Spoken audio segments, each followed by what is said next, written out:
كما قلت قوية ننتظرها مشتعلة بعبق التاريخ والمواجهات الكبيرة التي كانت تجمع بين الفريقين.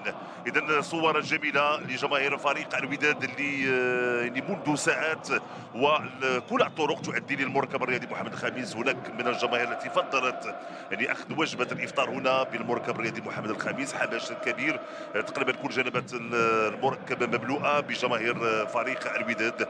الوداد الذي سيبحث عن انتصار لتقليص الفارق عن الجيش الملكي المتصدر، وبالتالي تضييق الخناق والانتظار اكيد النتيجه ديال المباراه المنتظره بين الجيش الملكي وفريق حسنيه اكادير. الوداد الذي يلعب هذا الموسم على اكثر من واجهه المحليه الدوري الاحتراف جميلة، ونعيش مع هذا الصور المثالية لجماهير فريق الوداد التي دائما ما عودتنا على الإبداع وعلى جمالية الصورة بمدرجات المركب الرياضي محمد الخامس. هذو الصور اللي بغيو نسوقوا على مستوى الشركة الوطنية للإذاعة والتلفزة المغربية، واللي بغيو نسوقوا الدوري الاحترافي والدوري المغربي والكرة المغربية التي الآن هي رائدة عربيا وإفريقيا وحتى عالميا بوصول بالعيادة. هشام بن سفيان، مراوغه ممتازه من الجهه اليمنى، ترفع الكره داخل منطقه فرصه، الهدف.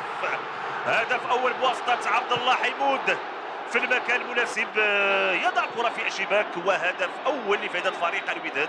تمريره عبد الله حيمود في المكان المناسب، يضع الكره في الشباك. لاحظوا الفرحه كذلك ديال خوان كارلوس كاريدو والمدرب المساعد اللاعب السابق عبد الاله صابر.